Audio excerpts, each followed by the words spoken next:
Buenas tardes, estimados amigos de LP Pasión por el Derecho, nuevamente aquí conectados con ustedes el día de hoy, nuevamente a través de esta plataforma precisamente que tiene el alcance de llegar a todos los rincones del país. Gracias a todos ustedes que nos siguen a través de redes, gracias a todos los fans de alguna manera, seguidores fieles de LP Pasión por el Derecho y también de este programa denominado Diálogo Civil. Programa que se da precisamente todos los días jueves entre las 3 y 4 de la tarde con la finalidad de poder entrevistar a diversos ponentes, diversos profesores, diversos abogados, sea del sector público o privado, con la finalidad precisamente de abordar temas en materia de derecho civil que están en el momento, en la etapa candente, en un tema interesante que puede ser de mucha utilidad para todos ustedes y siempre con preguntas muy puntuales que vayan más allá de la doctrina para aterrizar siempre en la práctica y que ustedes se lleven un conocimiento práctico directo para saber qué hacer ante una situación particular. El día de hoy tenemos una pregunta muy esencial, muy interesante, más aún lamentablemente en este periodo complicado de pandemia, donde lamentablemente muchas personas están falleciendo. Y como consecuencia de ello, el seguro de vida que tenían esas personas sale a la luz y la pregunta que va a surgir es, ¿quién puede cobrarse seguro de vida? Si por ahí también puede surgir la pregunta en, vamos, yo contrato un seguro de vida, ¿puedo colocar a cualquier persona como beneficiario? ¿Puedo colocar tal vez a aquella persona que es mi nueva pareja? ¿Puedo colocar, por ejemplo, a mi amante? Desconociendo por ahí que tengo mi esposo, que tengo mi esposa, que tengo mis hijos. ¿Puedo colocar como único beneficiaria a esta persona que por ahora me está acompañando? Estas y otras preguntas vamos a desarrollarlas el día de hoy, no sin antes pedirles por favor que compartan la transmisión, compartan con todos los interesados y sobre todo con aquellos que están analizando el tema de los seguros de vida, el tema precisamente de cómo cobrarlos y el tema de a quién puede beneficiar con ese seguro de vida. Recuerden que los seguros de vida tú los contratas y como tú eres el que está contratando, puedes colocar a las personas que tú consideres, pero bajo determinados límites que hoy día vamos a conversar. Para esto hemos invitado precisamente a un colega, a un profesor también, puedo decir que profesor porque ya viene dictando sesiones también sobre este tema, no tan estudiado como es precisamente el derecho de los seguros. Y precisamente hemos invitado al doctor Carlos Acosta, justamente ya con estudios de maestría, especializados en estos temas, y gustosamente ha aceptado estar el día de hoy con nosotros. Él es experto en temas de derecho de seguros y reaseguros justamente, y espero de alguna manera que todo lo compartido sea de utilidad para ustedes. Estimado Carlos, muchas gracias por estar aquí el día de hoy. Muchas gracias, Juan Carlos, a ti y a LP por la invitación y por darme espacio para poder hablar sobre esta materia interesante y lamentablemente en Perú un poco desconocida como es los seguros y los reaseguros. Estoy abierto a las preguntas que tú y el público eventualmente me hagan. Perfecto, Carlos, muchas gracias por la disposición. La primera pregunta es la básica tal vez, pero necesitamos ubicarnos todos en el mapa. Y justamente es, ¿cómo es esto del contrato de seguros? ¿Cómo se realiza? ¿Quiénes conforman? ¿Qué partes conforman? Por ejemplo, en una compra-venta sabemos que hay un comprador y hay un vendedor. En un contrato de seguros y reaseguros, ¿cuáles son las partes que conforman esta relación contractual? ¿Quiénes tienen que firmar? ¿Cómo se da este contrato? Correcto. En primer lugar, tenemos que partir de una idea básica, que el contrato de seguro sirve para tutelar o asegurar o activarse frente a un determinado riesgo. Evidentemente, cada contrato de seguro va a tutelar un riesgo distinto. En el caso que estamos analizando, evidentemente, el bien protegido sería la vida de la persona, porque normalmente estos seguros de vida se orientan a activarse frente al fallecimiento de una persona. Sin embargo, existe también otro gran cúmulo de seguros de vida que no necesariamente se activan frente al fallecimiento, sino también en caso de supervivencia del asegurado. Ahora bien, tú me preguntas quiénes son las partes y tradicionalmente y de manera general se puede decir que pueden haber tres sujetos relevantes frente a un contrato de seguro. En la mayoría de casos esos sujetos son la misma persona, en otros casos no necesariamente. En primer lugar, tenemos al contratante o conocido como tomador de la póliza. Es la persona que firma y contrata el seguro. La segunda persona es el asegurado, que es el sujeto sobre el cual recae el riesgo que se está asegurando. Y finalmente tú tienes a un beneficiario, que es la persona que finalmente recibe la prestación a cargo de la aseguradora. Quizás con un ejemplo esto se entienda de manera más precisa. Por ejemplo, voy a tomar un ejemplo que lo vemos día a día, un seguro vehicular. En ese caso, el contratante, el beneficiario y el asegurado son la misma persona. Yo contrato un seguro para mi vehículo y evidentemente yo firmo el contrato, el asegurado soy yo porque el vehículo es mío y mi patrimonio es el que puede verse afectado y finalmente en caso mi carro choque, se destruya y quedó obsoleto, recibo un dinero de parte de la aseguradora. Soy entonces también el beneficiario. En el caso del seguro de vida no ocurre así. En el caso del seguro de vida es usual que estos tres sujetos puedan ser distintos. Por ejemplo, evidentemente si es un seguro que se activa frente a la muerte de una persona, en ningún caso el contratante y asegurado puede ser a la misma par un beneficiario, ¿correcto? Entonces, en los seguros de vida podemos tener que son tres sujetos distintos. Por ejemplo, un seguro de vida que no es propiamente el que vamos a abordar en esta oportunidad, que es el seguro vida ley, que es un seguro obligatorio y creo que todos los empresarios lo conocen porque es obligatorio. E incluso a principio de año se dio una norma que amplió la obligación de cuándo contratar lo que es desde el primer momento en que se inicia el vínculo laboral, salvo unos supuestos especiales, es el empleador, el contratante. El asegurado es el trabajador y los beneficiarios vendrían a ser sus herederos legales, por ejemplo. ¿Correcto? Entonces, creo que con estos ejemplos ya queda claro quiénes son las partes del contrato de seguro de vida. ¿Correcto? Contratante, asegurado, beneficiario. Perfecto, Carlos. Y justamente hay una pregunta que va surgiendo a partir de ello. Obviamente el contratante, en este caso, bajo los términos que tú justamente señalas, es la persona que viene pagando, ¿verdad? Justamente la prima, el monto mensual del seguro. Y digamos que se trata de un seguro de vida, por ejemplo. Él está pagando. Y obviamente hay un dinero, de alguna manera, que se va acumulando en favor de la aseguradora. Ahora, Correcto. ¿qué sucedería si por allí tiene esta persona, este contratante, tiene una deuda con terceros, una deuda alimentaria por ahí o una deuda comercial y sus acreedores alimentarios o comerciales dicen, ¿sabes qué? Yo sé que él tiene un fondo allí, un fondo asegurado. ¿Podrían ellos ir en contra de ese fondo que está ahí mantenido por si algo le pasara a él? Podría, es decir, todavía no sucede el siniestro, todavía no sucede nada, pero quieren saber los acreedores si podrían atacar ese fondo que se va teniendo allí. ¿Se puede? Correcto. En realidad, la pregunta que planteas no es de fácil resolución, es una pregunta muy compleja. ¿Por qué? Porque tú has dicho algo importante e interesante. Evidentemente, si la persona está viva, no se va a activar la obligación principal de la aseguradora, que es pagar una determinada suma ya establecida desde el momento en que se suscribió el contrato, eh, pero efectivamente, el seguro de vida, a diferencia de otros seguros, se va estableciendo lo que se conoce como una reserva matemática, una reserva técnica, que es básicamente un monto estanco o fijo que sirve para garantizar parte de la eventual obligación de la aseguradora. Y la ley del contrato de seguro le otorga ciertos derechos al contratante en relación a esta denominada reserva matemática, que en la práctica se conoce como valor de rescate, ¿correcto?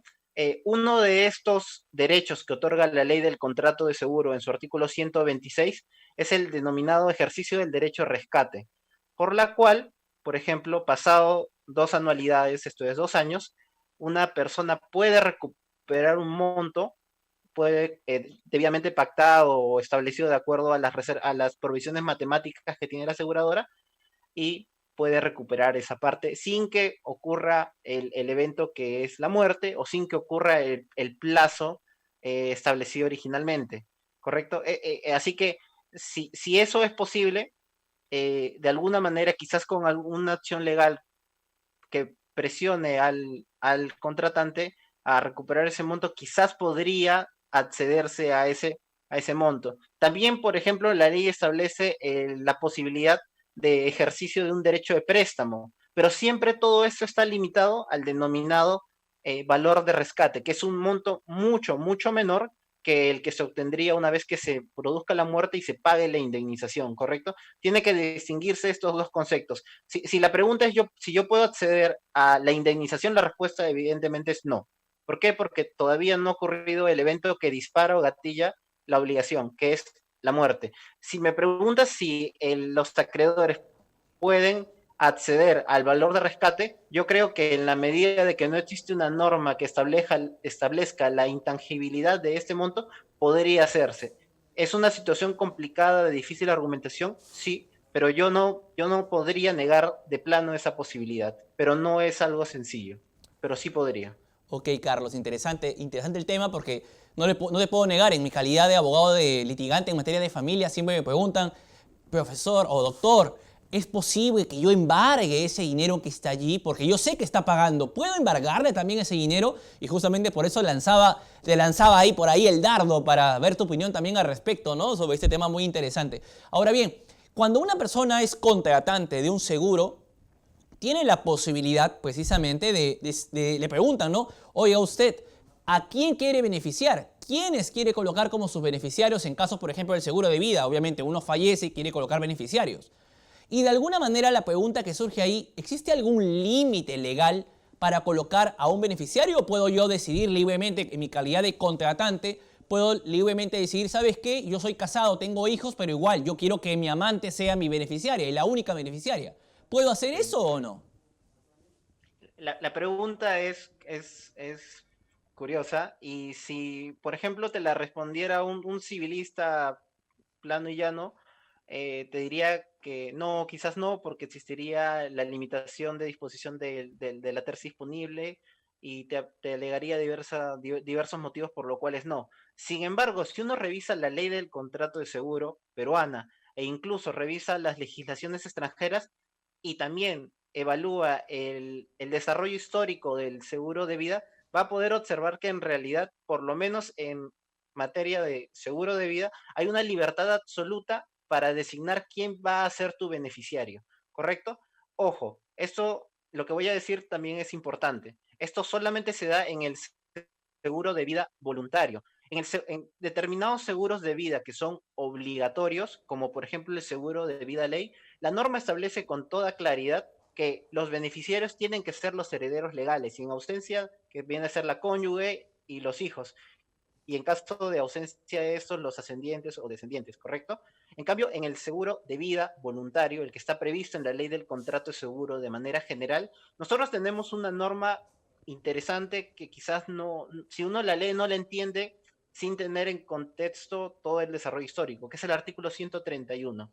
El artículo 131 establece la siguiente disposición legal. Dice, la existencia de herederos del asegurado y la declaración de insolvencia no afecta el contrato de seguro ni la designación de beneficiario. Sobre la base del artículo 131, yo puedo sostener válidamente, y de hecho así se ha sostenido en cortes extranjeras sin ningún problema, de que existe una libertad absoluta no solamente de designar al beneficiario, es decir, respondiendo a la pregunta principal de esta entrevista, sí, yo puedo poner que mi amante, a pesar de que tengo una esposa e hijos, sea la beneficiaria del seguro, ¿correcto? Ujú. Y también en cualquier momento, porque también es libertad de la persona contratante y o asegurada, puedo cambiar de beneficiario. Y no solamente lo puedo hacer mientras estoy vivo, y esto es interesante, también se puede hacer una vez que yo he fallecido. ¿Cómo? A través de disposiciones testamentarias, por ejemplo. Así que la respuesta principal es si mi amante puede cobrar mi seguro de vida, la respuesta es sí, en la medida que haya sido designada como beneficiaria. ¿Por qué? Porque el artículo 131 claramente dice que a pesar de la existencia de herederos legales, no existe una afectación del contrato de seguro. Esto implica una libertad absoluta en materia de designación de. Otra cosa importante es que en los seguros de vida no existen limitaciones que se pueden encontrar en otros seguros, que son seguros patrimoniales. En un seguro patrimonial existe algo que se conoce como principio de indemnización, lo cual implica que tú no puedes asegurar un bien más de una vez. Y en caso de que exista más de un seguro, tiene que haber una coordinación entre las aseguradoras. Es una situación un poco compleja. En Ujú. los seguros de vida no. Si yo tengo los recursos necesarios para contratar uno, dos, tres seguros de vida, lo puedo hacer. O sea, puedo contratar, si tengo dinero suficiente, un seguro para mi amante, otra para mis hijos y otra para mi esposa, por ejemplo. Así que podría Interesante. darse una situación curiosa como la que planteas. Claro. No te puedo negar, Carlos, que yo cada vez que invito a alguna persona aquí, justamente a través de LP, a ser entrevistado, yo le hago preguntas que algún alumno por ahí en alguna sesión me la ha hecho y yo he dicho, uy, me agarraste. Y esta era una pregunta, no te puedo negar, que siempre yo me la he hecho a partir de una pregunta que surgió en Huánuco. Me preguntaron, profesor, ¿puedo colocar yo a mi beneficiario a quien yo quiera? A una persona que no es mi familia, ¿puedo hacerlo? Y no le puedo negar que sí, al inicio tuve la perspectiva de lo que tú mencionabas, ¿no? Los abogados civilistas decimos, a ver, hay que analizar la legítima, la porción disponible y todo Claro. ello, ¿no? Pero después me puse a pensar y dije, pero escuchándote, porque si te soy sincero, te escuchaba en algunos videos y decía, esto debe ser una especialidad distinta, un tema distinto. Y por ese motivo te agradezco por haber aceptado la invitación, porque esta pregunta es una pregunta que muchos se hacen, pero tienen miedo a preguntar, ¿ah?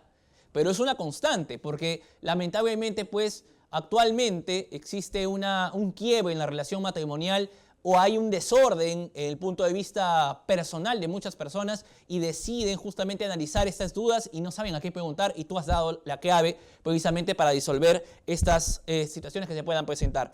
Bien, una pregunta Juan más que... Carlos, Sí, dime, amigo. disculpa que te interrumpa, pero quizás puedo agregar un tema adicional, ya que evidentemente el tema puede ser sumamente moralmente cuestionable o puede repercutir en la solución. Es curioso porque la norma peruana no establece ninguna ni limitación, pero por ejemplo en España sí existe, por ejemplo, una disposición distinta a la normativa peruana, y también la jurisprudencia española lo ha aceptado en ese sentido, que en los casos en los cuales, por ejemplo, se establece el contrato de seguro de manera fraudulenta en perjuicio de la cónyuge y los herederos, puede haber un cuestionamiento en relación de la designación del beneficiario, pero en la normativa peruana esta atingencia no ocurre. Así que nuevamente te respondo que sí, sí es Libremente. posible. Lo que no está prohibido está permitido y de alguna manera se Correcto. pueda darse. Excelente, Carlos. Gracias, gracias por esa precisión.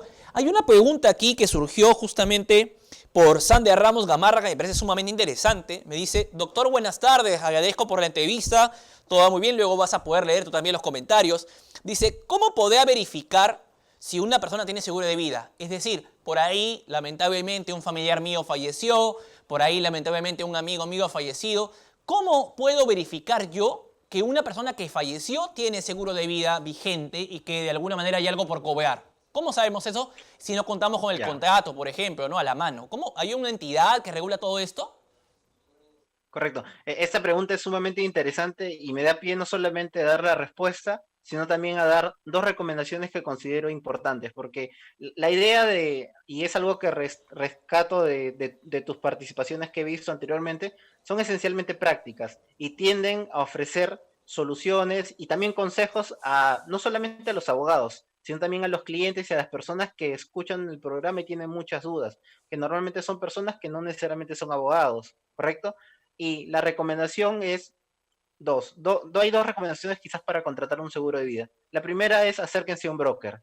¿Por qué? Porque el seguro de vida no es un seguro fácil de entender. Sobre todo hay seguros muy complejos de vida, como el seguro de vida con una parte de retorno, por ejemplo, no es fácil de entender y de hecho tiene diversos litigios en serie de Indecopi, por ejemplo, y el acceder a un corredor de seguros les va a permitir contratar un seguro adecuado a sus intereses con un precio correcto, porque es obligación del broker darle un cúmulo de opciones entre diversas compañías de seguro. Y la siguiente recomendación, que es algo básico, es infórmele, si es que ustedes están contratando un seguro de vida, infórmele a sus beneficiarios que lo están contratando. ¿Por qué? Porque la problemática que plantea la joven que ha hecho la consulta es muy frecuente. Uno tiene no solamente un solo seguro, tiene varios seguros, no necesariamente de vida, y sus herederos o beneficiarios no lo saben. Felizmente, ya que esta situación es recurrente y conocido, se estableció hace algunos años una normativa por parte de la SBS que se conoce como heredero informado, ¿correcto? En base de esta normativa, no solamente en materia de seguros, sino también en materia de productos financieros, una persona que podría considerar que su familiar fallecido tenía un contrato de seguro, solicita a la SBS que le informe sobre los seguros que pudo haber tenido, ¿correcto? Y no solamente eso, recientemente, dado que se ha producido una elevada tasa de mortalidad como consecuencia del COVID, la APSEC, que es la Asociación Peruana de Empresas de Seguro, ha realizado un esfuerzo interesante y si uno entra a la página de la APSEC, de la de la Asociación Peruana de Empresas de Seguro, va a ver que existe una posibilidad denominada heredero seguro. La plataforma de la APSEC permite de manera gratuita, en un plazo aproximadamente entre 6 días hábiles a cuanto máximo, a que dando información tan básica como el DNI del fallecido y la fecha de fallecimiento de la persona, la APC, que congrega a todas las empresas de seguro, le va a responder de manera gratuita y sumamente rápida si sus familiares tenían o no tenían un contrato de seguro. Así que la respuesta sería, uno puede preguntarle al APC a través de su aplicativo que está en su web oficial, o podría ir y preguntarle a la SBS. Cualquiera de las dos vías está habilitada. Interesante, Carlos. Agradezco, como siempre, como tú has referenciado, necesitamos respuestas prácticas y tú nos estás dando ese camino y justamente porque en ese momento tan difícil que es el fallecimiento de un familiar, de un amigo o de una persona muy querida de alguna manera, necesitamos saber qué hacer. Y tú nos has dado en el qué hago, ¿no? Justamente que es lo importante y soy seguro que muchas personas van a revisar nuevamente el video para poder seguir las líneas de lo que tú estás recomendando y te agradezco por ello. Ahora, hay una pregunta también que surge, están comenzando a hacer preguntas y eso es reflejo justamente de la forma práctica como está respondiendo mi estimado amigo. Me dicen lo siguiente, Alex Jerry Maurtúa dice, saludos desde Pucallpa. Tengo una pregunta, ¿qué sucede si el beneficiario, por X motivos, no cobra el seguro? ¿Qué pasa con ese dinero? ¿Alguien más lo puede cobrar? A ver, se da una situación particular en relación a lo que preguntas. En primer lugar, vamos a tener en cuenta el plazo. Esto es importante. El plazo para reclamar este beneficio por parte del beneficiario viene a ser 10 años. Así que se tiene un plazo bastante extenso para poder cobrarlo. Ahora bien, en caso de que no se produzca un requerimiento del beneficiario, la situación es un poco compleja, pero me atrevería a pensar que de hecho es una solución que se ha dado en las cortes extranjeras, específicamente las españolas, que en aquellos casos en los cuales no se ha podido cobrar, porque ya sea porque el mismo beneficiario ha fallecido o se ha dado una situación de imposibilidad, en realidad el monto indemnizatorio regresa a el patrimonio de el que era el contratante y o asegurado. En consecuencia, quienes podrían reclamar son sus herederos legales, porque la situación de que ese monto que con mucho esfuerzo las personas han venido pagando se quede en manos finalmente del asegurador es una situación sumamente incorrecta e injusta.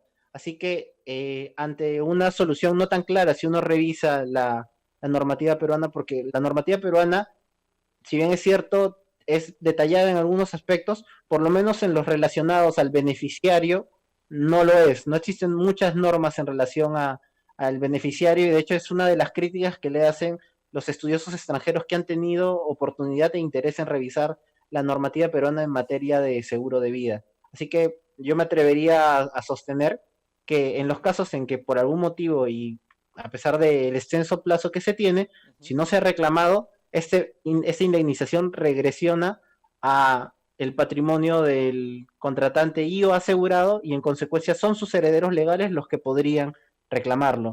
En ningún caso creo yo que sería correcto considerar que la aseguradora se quede con este monto. Interesante, Carlos. Hay una pregunta que es usual, al menos en las películas, disculpa que lo relacione así, pero sé que muchos que nos están siguiendo son estudiantes de Derecho, personas abogados también, pero también hay personas que no siendo abogados, como tú bien lo has dicho, están interesados en el tema. Y muchos vemos películas en las cuales las aseguradoras buscan la deficiencia en alguna situación particular del contratante para no pagar, por ejemplo, el tema de la indemnización o el dinero que deben de alguna manera otorgarte tras el fallecimiento, tras el siniestro acontecido. ¿Qué situaciones se pueden presentar para que un contratante no tenga de alguna manera el derecho a recibir la indemnización o el derecho por ahí a que sus beneficiarios se vean, disculpa la redundancia, beneficiados con el dinero contratado precisamente con el tema del seguro? A ver, yo respondería la pregunta por un tema de orden en dos niveles. Evidentemente, en la medida de que el contrato de seguro es nulo, no se podría, por ejemplo, cobrar un derecho indemnizatorio derivado del mismo.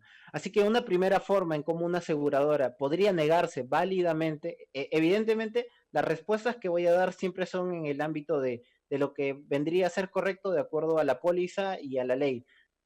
No voy a negar, a pesar de que mi experiencia profesional se basa básicamente en la defensa de las empresas aseguradas y en las empresas reaseguradoras, no voy a negar que en algunos casos, no es la generalidad creo yo, sí pueden haber situaciones de incorrección, no por situaciones de mala fe de la aseguradora necesariamente, sino a veces por desconocimiento de las personas que trabajan en las compañías de seguro, lo cual es algo muy lamentable, pero es un reflejo de la inexistencia de cátedras de seguro, ¿correcto? Ahora bien, la primera forma en la cual válidamente una aseguradora puede negarse a pagar un seguro de vida es que el contrato sea nulo.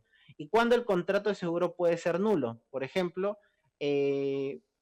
podemos aplicarle las normas generales, pero ya que no tenemos mucho tiempo, yo voy a aplicar las reglas específicas de nulidad para los seguros de vida. Por ejemplo, un supuesto de nulidad específicamente prevista en la normativa peruana para el seguro de vida es cuando hay una declaración inexacta de la edad de la persona asegurada y que esta inexactitud implique que el asegurado exceda la fecha de ingreso para un seguro de vida. ¿Qué es lo que quiero decir con esto? En los seguros de vida, la edad es sumamente relevante. Por eso es que si uno revisa las pólizas de mercado, va a ver que, por ejemplo, la edad promedio máxima de poder ingresar a un seguro de vida es 65 años, 60 a 65 años. Por ahí están orientándose los bordes de hasta qué edad yo puedo ingresar. Por ejemplo, si la póliza claramente dice que yo puedo ingresar cuanto máximo a los 65 años y yo miento, digo que tengo 65, pero tengo 70, por ejemplo, ese contrato es nulo. Y la nulidad es una cuestión objetiva. ¿Por qué? Porque la materia de declaraciones falsas o incorrectas se regula de manera general y tiene otro tipo de regulación un poco más difícil. En el caso de seguros de vida, como la edad es tan relevante, se ha establecido sin lugar a dudas, ya sea de manera dolosa o de manera por un error involuntario, si uno declara una edad incorrecta y se excede el máximo de ingreso, el contrato es nulo. Si esto pasa, yo válidamente le puedo negar a los beneficiarios esta situación. Otro supuesto, dos supuestos que también se encuentran en la ley son las denominadas exclusiones, ¿correcto? La ley plantea dos exclusiones importantes en materia de seguros de vida. La primera, el suicidio, ¿correcto?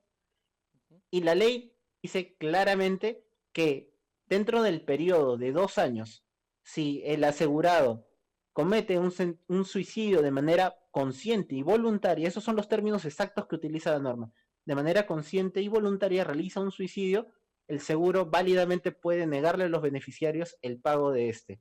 ¿Esto qué implica? Implica dos cosas importantes. En aquellos casos en los cuales el suicidio no se ha dado de manera voluntaria y consciente, esto es, por ejemplo, la persona tuvo una situación de depresión que lo llevó a una situación de alienación mental y en ese contexto realiza un suicidio, creo yo que no tendría que esperarse los 2 años. Desde el primer momento en que se da un suicidio que no es ni consciente ni voluntario, los beneficiarios sí pueden reclamar el seguro, ¿correcto? Ahora bien, la norma también establece que pasado estos 2 años, entonces sí podría darse, las situaciones de suicidio podrían ser coberturadas. El espíritu de la norma es un poco que es el siguiente, que el acto de suicidio no esté directamente ligado con la contratación del seguro, la intención de contratar el seguro, ¿correcto? Por eso se establece que en estos 2 años, una de dos, o la persona va a desistir de esta idea de suicidarse, o que al menos este plazo de 2 años va a implicar que yo no estoy contratando el seguro de vida sabiendo yo que me voy a suicidar y así darle un beneficio a los beneficiarios, ¿correcto? Ujú. El segundo supuesto establecido en la normativa peruana es el supuesto en el cual se da el homicidio o la muerte del asegurado por parte del beneficiario o incluso del contratante, ¿correcto? ¿Eso qué significa? Si, por ejemplo, eh, eh, Roberto tenía un contrato de seguro y puso como beneficiario a su amante, y la amante en un ataque de ira, quizás porque le dijo que no iba a quedarse con ella, iba a volver con su familia, lo mata, ¿correcto? El ejemplo que me pones en tu pregunta. En Claro. este caso no podría reclamarse, ¿correcto? No podría darse un reclamo, pero la norma es deficiente. ¿Por qué? Porque la norma no establece qué pasa, evidentemente, con el dinero en estos casos, ¿correcto? Ujú. Eh, y de hecho es una de las críticas que le hace la doctrina extranjera a la normativa peruana que establece esto. En España la solución que se ha dado es que en todos estos casos en los cuales, por ejemplo, el contratante, se da esta situación, contratante asegurado beneficiario, es el contratante el que mata al asegurado, para no perjudicar, por ejemplo, a los beneficiarios, se permite excepcionalmente que los beneficiarios puedan tener acceso al pago del seguro. Otro supuesto y otra solución creativa que le han dado las Cortes Españolas que podría quizás usarse acá para evitar que la aseguradora finalmente se quede con ese dinero, es que nuevamente esto regresione a, a los derechos patrimoniales del asegurado y en consecuencia se le aplica las normas generales de derecho de sucesiones y ese dinero, entonces, a pesar de que existe un beneficiario expreso, pueda darse a favor de sus herederos legales. Esa sería una solución también que nos puede dar, por ejemplo, la doctrina extranjera. Evidentemente en Perú no hay doctrina en ese sentido ni jurisprudencia, pero quizás podría ser una solución inteligente a esta situación, ¿correcto?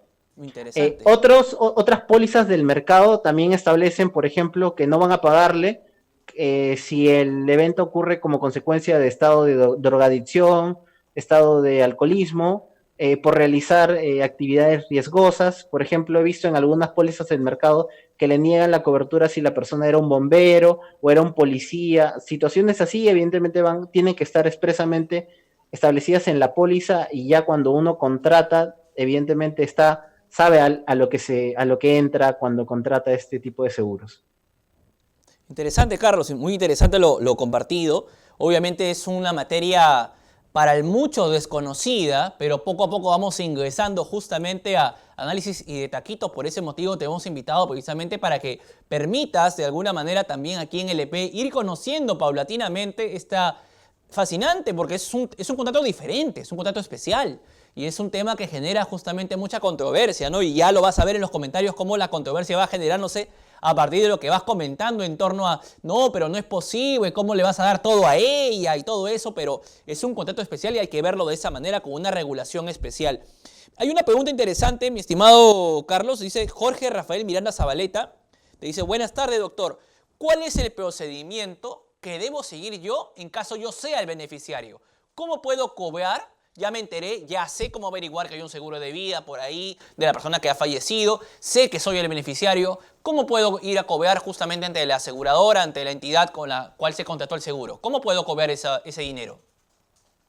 Ok, en primer lugar, en la medida de que la SBS y la APC le van a informar sobre si tenía o no tenía un seguro, desde ese primer momento, la persona que es beneficiaria o las personas que son beneficiarias, porque pueden ser más de uno, evidentemente, tienen el derecho a exigirle a la compañía de seguros que le entregue la póliza. En la póliza van a haber datos sumamente importantes. En primer lugar, cuánto es lo que se le tiene que pagar, ¿correcto? Eso es sumamente importante. Esto es el monto que previamente se pactó con la aseguradora de que en caso de la persona falleciera se le iba a otorgar a sus beneficiarios. Y segundo, está el procedimiento que se debe seguir para reclamar este determinado pago.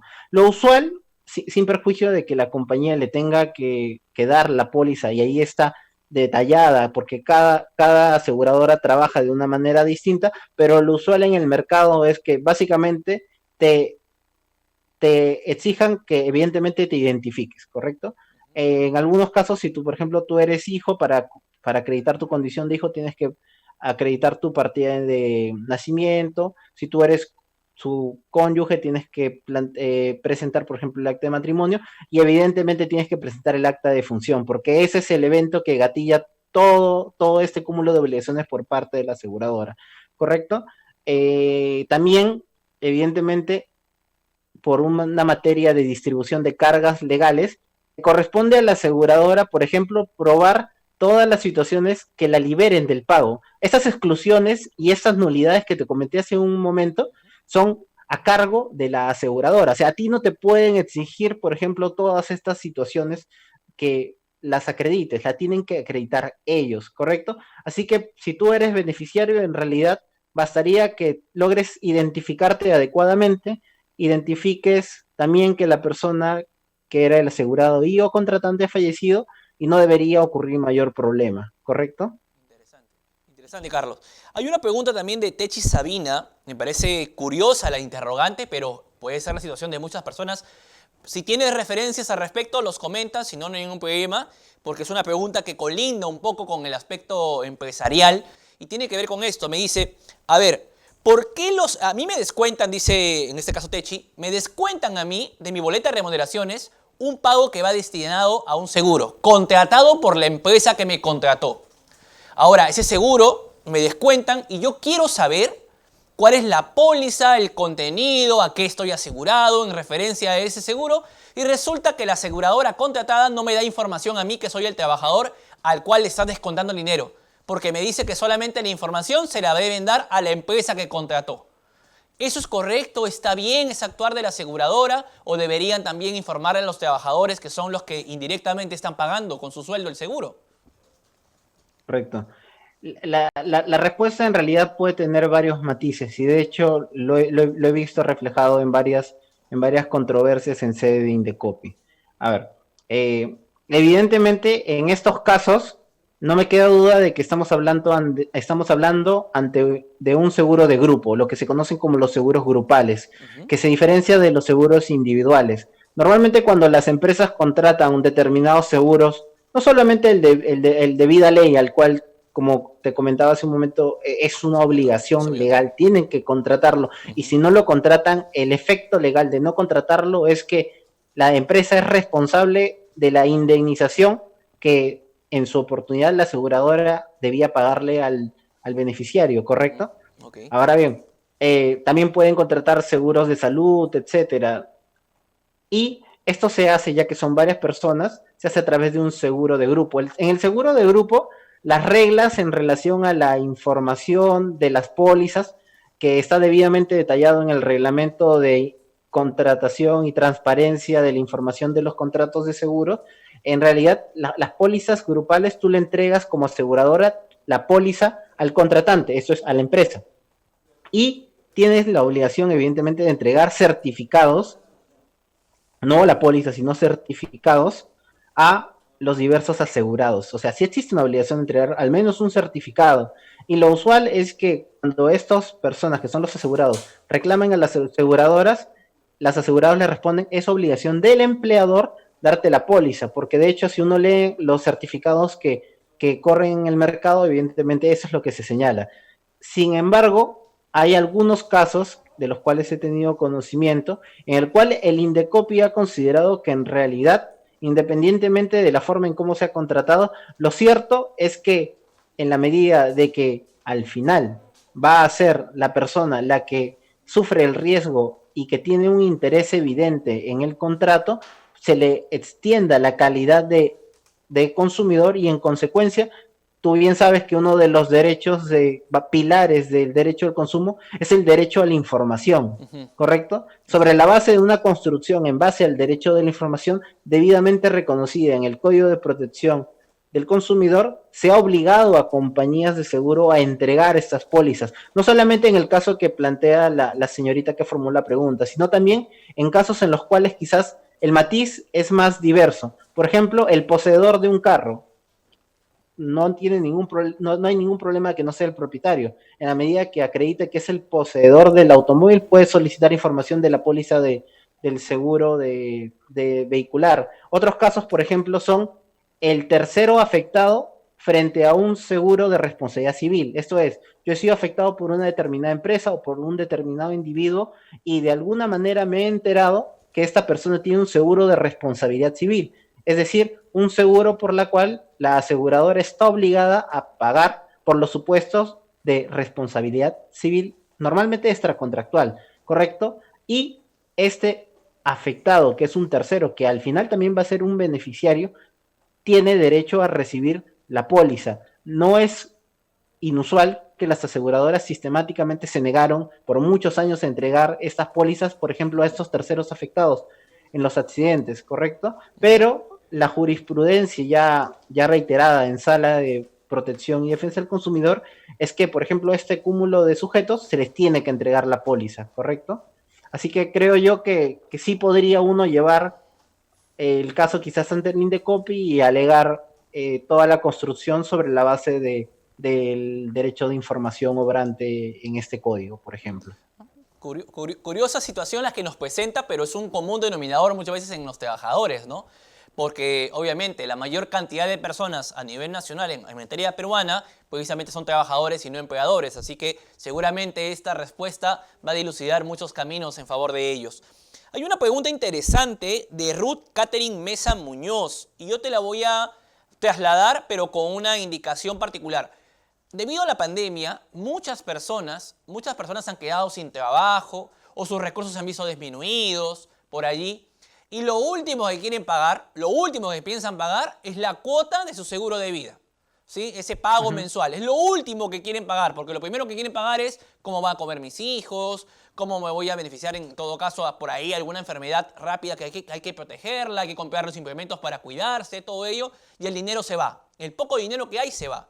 Y por ahí, durante 2, 3 meses que duró la cuarentena, más o menos, de alguna manera, se dejó de pagar ese pago mensual.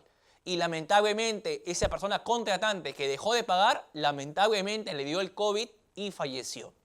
La pregunta es esta. Si esa persona tenía seguro de vida, ¿los beneficiarios van a poder beneficiarse de este dinero o por el hecho de no haber pagado esos 3 meses en un periodo de pandemia o no pandemia, digamos de manera general, podría perderse esa indemnización por no estar al día? Ya, correcto. Esta pregunta es de hecho interesante y la respuesta en realidad va a ir a las normas generales. ¿Por qué? Porque cuando por ejemplo, y quizás esta recomendación es más para los abogados, por ejemplo, cuando un abogado va a entrar a analizar un contrato de seguro de vida, va a tener que hacer un triple análisis dentro de la misma norma del contrato de seguro, ¿correcto? El primer cúmulo de normativa que se va a analizar es el propio al del seguro de vida, que corre desde el artículo 120 de la ley del contrato de seguro hasta el 131. Este es el primer gran grupo de normas que tiene uno que analizar. El segundo gran grupo de normas que va a tener que analizar es aquel referido al seguro de personas. El seguro de personas es una macro categoría que comprende no solamente el seguro de vida, sino también al seguro de asistencia médica y a otros tipos de seguros, ¿correcto? Y finalmente va a tener que recurrir a las normas generales que están planteadas en el título preliminar y en un libro extenso que se denomina Disposiciones Generales. Dentro de las disposiciones generales existe una referencia específica para qué debe ocurrir en los casos de impago de prima, ¿correcto? En los casos de impago de prima, el procedimiento para suspender la cobertura es el siguiente. Antes de la ley del contrato de seguro que se promulga en el 2012, pero en realidad entra en vigencia el 27 de mayo del 2013, existía una normativa del SBS que establecía la suspensión de cobertura de manera automática. Es decir, tú dejas de pagar cualquier seguro y al día siguiente ya no tienes cobertura. Eso es lo que se conocía como la suspensión automática como consecuencia del impago de prima, ¿correcto? Cuando entra en vigencia la ley del contrato de seguro, la regla cambia. ¿Por qué? Porque se aplica el artículo 21 de la ley del contrato de seguro, que establece todo un procedimiento para poder suspender la vigencia de la cobertura.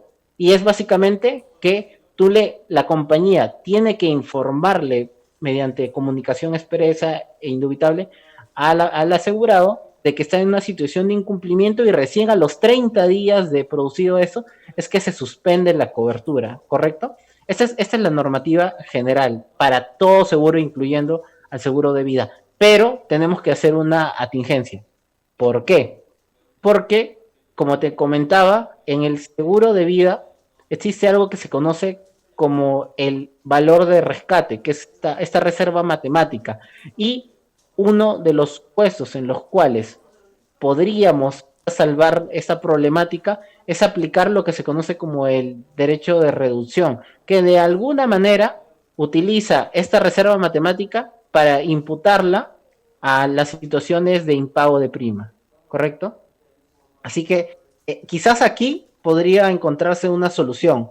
Verificar si es que, por ejemplo, han pasado los 2 años, que es básicamente lo que le da un cúmulo de derechos al asegurado, que son básicamente el ejercicio del derecho a reducción, el ejercicio del derecho al préstamo que ya te comenté y el derecho al rescate. Quizás por allí podría intentarse salvar la obligación que tiene la aseguradora, tratando de exigir que ese monto de reserva matemática, y ojalá que sea suficiente, se impute como una suerte de pago de prima. Quizás es una posible opción.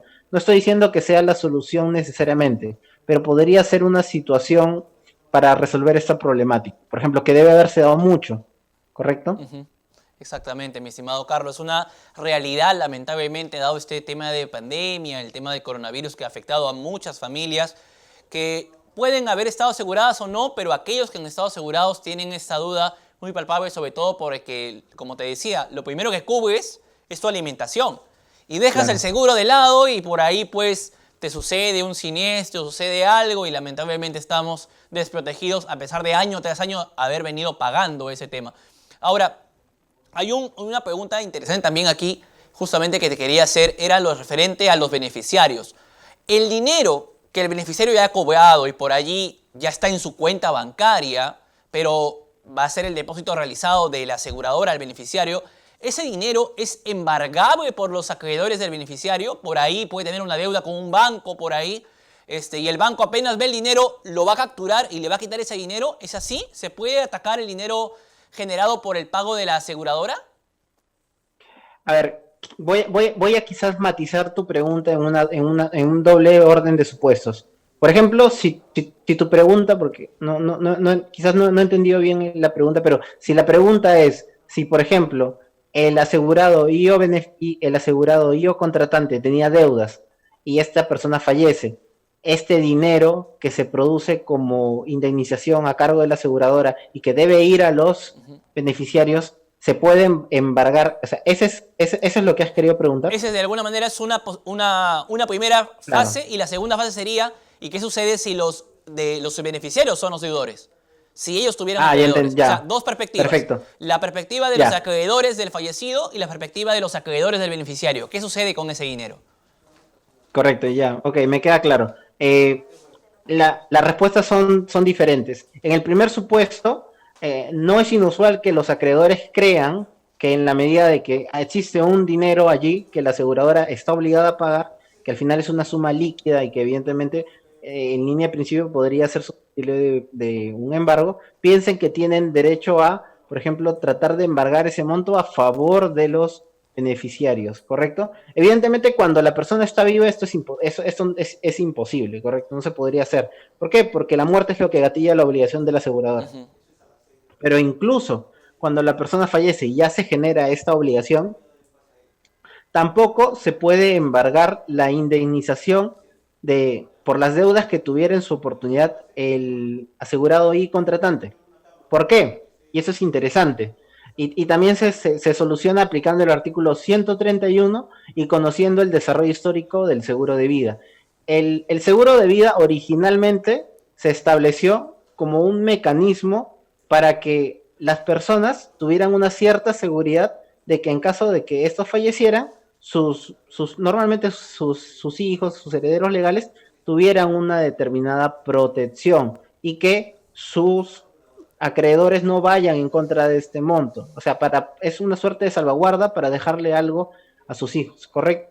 Y esta necesidad estableció desde sus inicios históricos que se considerara que este derecho a la indemnización es un derecho propio de los beneficiarios.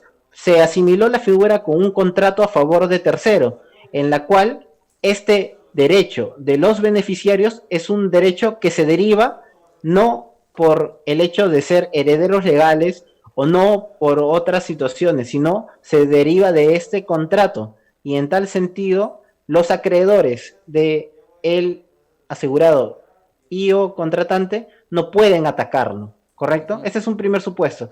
La pregunta de si los acreedores de la persona que ha fallecido pueden atacar ese monto, la respuesta es no, porque es un derecho propio de los beneficiarios, ¿correcto? Cosa distinta es que no haya beneficiarios y entonces este monto entra de manera general sin este beneficio que se conoce como la protección del beneficiario, que está específicamente establecida en el 131, solamente que si uno no lo lee sin entender todo el contexto, de verdad no va a entender la norma. Porque la norma que te la leí hace un momento y la vuelvo a leer dice: la existencia de herederos legales del asegurado y la declaración de insolvencia no afecta el contrato de seguro ni la designación de beneficiario. Uno lo lee y de verdad no lo entiende.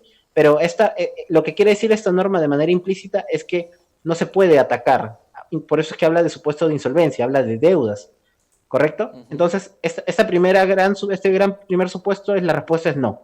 Los acreedores del asegurado y o contratante no pueden ir en contra de los derechos derivados de un seguro de vida, ¿correcto? En cambio, cosa distinta ocurre cuando es el beneficiario el que tiene deudas. ¿Por qué? Porque una vez que esta indemnización se pague, al final se vuelve como cualquier otro bien que pertenece a su patrimonio. Y en la medida de que no existe una norma que establezca la intangibilidad de este monto indemnizatorio, perfectamente creo yo que podría embargarse. Ok, Carlos. Esa sería mi solución. Eso para tener el cálculo también por ahí, ¿no? Porque algunos beneficiarios dicen, genial, ya tengo una indemnización, y de repente se acuerdan que tienen una deuda fuerte y dicen, ¿lo cobro o no lo cobro? ¿Me conviene, no me conviene? Y justamente ahí viene todo el contexto de nadie sabe para quién trabaja, ¿no? El acreedor se beneficia indirectamente con el cobro de los beneficiarios. Carlos, hay una pregunta que siempre les hago a todos los invitados, porque ya estamos casi, así como jugando, ya estamos llegando a la hora del programa, que precisamente es el tiempo que tenemos para la entrevista. Pero siempre hago esta pregunta a los invitados porque estoy seguro que hay muchas personas que quisieran conocer más del derecho de tema de seguros. ¿Qué sugerencias le das a esas personas para que puedan ingresar a esta especialidad y conocer un poco más sobre el contrato de seguros, sobre reaseguros, sobre los términos prima que tú has mencionado, temas que tal vez para algunos es la primera vez que se suena, que se escucha, y que de alguna manera por ahí a los pocos que tenemos conocimiento de esos términos son solamente porque somos también contratantes de un seguro, que si no tuviéramos seguro ni idea de lo que es una prima, por ejemplo, ¿no? En este tema. Entonces, ¿qué sugieres tú para aquel estudiante de Derecho, persona interesada, que quisiera conocer más sobre el derecho de seguros? ¿Qué sugerirías tú que lea, que revise, que analice en torno a esta especialidad? Ok. En primer lugar, antes incluso de la entrevista, nosotros teníamos una pequeña conversación informal y comentábamos que, por ejemplo, la realidad del estudiante actualmente es muy diversa a la que en su oportunidad se dio cuando tú y yo éramos estudiantes, por ejemplo, que ha pasado hace algunos años. ¿Por qué? Porque, y quizás lo ha acelerado esta lamentable situación de pandemia, que es la virtualización de la educación. Y no solamente eso, nosotros para poder aprender una materia teníamos que ir a la biblioteca. La biblioteca de San Marcos, tú la conoces tan bien como yo, es una biblioteca hermosa y que a pesar de los problemas, los estudiantes sanmarquinos tratan de formarse yendo a cursos, pero en el caso de seguros no puedes ir a cursos porque no hay. Y si uno revisa las bibliotecas de las universidades peruanas, los libros de seguros son muy pocos y en todo caso son libros bastante antiguos. Uno puede entrar a internet y encontrar mucha información. Por ejemplo, la Fundación Mafre tiene diversos cuadernos de la fundación, tiene manuales incluso de introducción al derecho de los seguros y de los reaseguros que pueden perfectamente revisarse. Existe mucho material en internet, hay revistas extranjeras especializadas que felizmente están en línea, como es la revista Iberoamericana de Seguros, y también en Internet, que bueno, a veces no siempre se encuentra en YouTube información necesariamente fiable, también existen algunos cursos o referencias, son pocos. Y aprovechando la pregunta, por ejemplo, todo este mes de agosto, gracias a la gentil invitación del profesor Carlos Agurto, yo voy a estar dictando un curso de seguros que va a transmitirse de manera online y en vivo en el Instituto Fundamentos.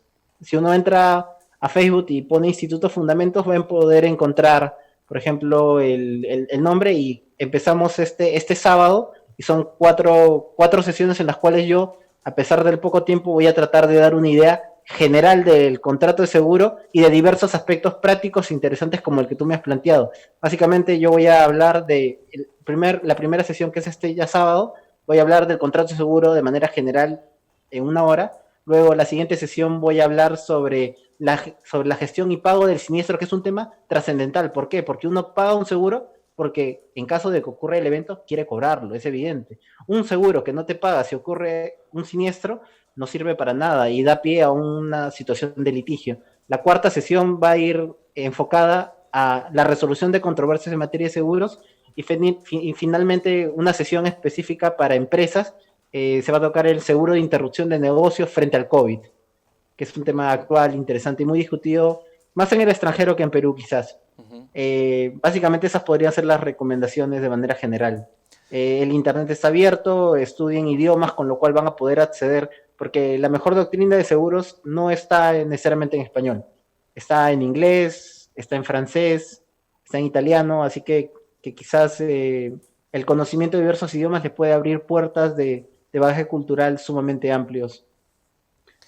Muchas gracias, Carlos. Muchas gracias por las recomendaciones. Y sobre todo, como te dije de un inicio y tú lo has materializado, tus respuestas han sido bastante prácticas, objetivas, directas, con la finalidad de que todos nuestros seguidores de LP Pasión por el Derecho se hayan podido beneficiar. El video va a quedar colgado, así que básicamente agradecemos a mi estimado amigo Carlos Acosta por estar el día de hoy con nosotros. Gracias por tu tiempo, Carlos, y espero de verdad contar contigo en una próxima oportunidad. Muchas gracias. Yo siempre estoy dispuesto a resolver cualquier tema en relación a seguros. Perfecto, Carlos. Cuídate mucho. De alguna manera todos debemos cuidarnos, pero te deseo siempre lo mejor y adelante en los proyectos, porque sí, vas a hacer un buen empuje a este conocimiento de derecho de seguros que lamentablemente por ahora no está bien desarrollado. Así que tienes una ardua tarea que realizar, amigo. Muchas gracias. Cuídate. Un abrazo a ustedes y al público. Muchas gracias, amigo. Un fuerte abrazo y gracias por estar aquí. Bien, estimados amigos, damos gracias a todos aquellos que se han conectado el día de hoy. Hemos tenido un tope de 400 personas conectadas en su momento y les agradezco precisamente por siempre estar siguiendo todas las conexiones que hacemos aquí en LP Pasión por el Derecho. El día de hoy hemos tenido al doctor Carlos Acosta tratando temas referentes precisamente al derecho de seguros, sobre seguros, y espero que les sea de suma utilidad. No podemos responder todas las preguntas porque obviamente el tiempo es traicionero, pero de alguna manera pues hemos tratado de dar los puntos claves, los puntos estrictamente prácticos para que sean de utilidad a todos ustedes. La próxima semana, el próximo jueves a las 3 de la tarde, contaremos con la participación del doctor Marco Torres. Marco Andrei Torres, justamente el doctor va a desarrollar el tema de la responsabilidad civil contractual. ¿Qué puede suceder en torno a la indemnización en la vulneración de los contratos? Hoy en día, por ejemplo, que los contratos de alquileres no se han respetado, ¿qué es lo que puede suceder? ¿Qué indemnización debo merecer de alguna manera si he sido afectado o afectada? ¿Qué puedo exigir? Marco Andrei Torres estará con nosotros la próxima semana justamente en una sesión más de diálogo civil todos los jueves a las 3, aquí en la multiplataforma de LP Pasión por el Derecho, donde siempre estamos gustosos de tenerlos aquí conectados. Gracias por estar el día de hoy con nosotros. Te despido, Juan Carlos del Águila Llanos. Me pueden seguir dentro de mi página de Facebook, Profesor Juan Carlos del Águila. Y me despido una vez más aquí desde mi casa, LP Pasión por el Derecho, el portal jurídico más visitado a nivel nacional. Muy buenas tardes.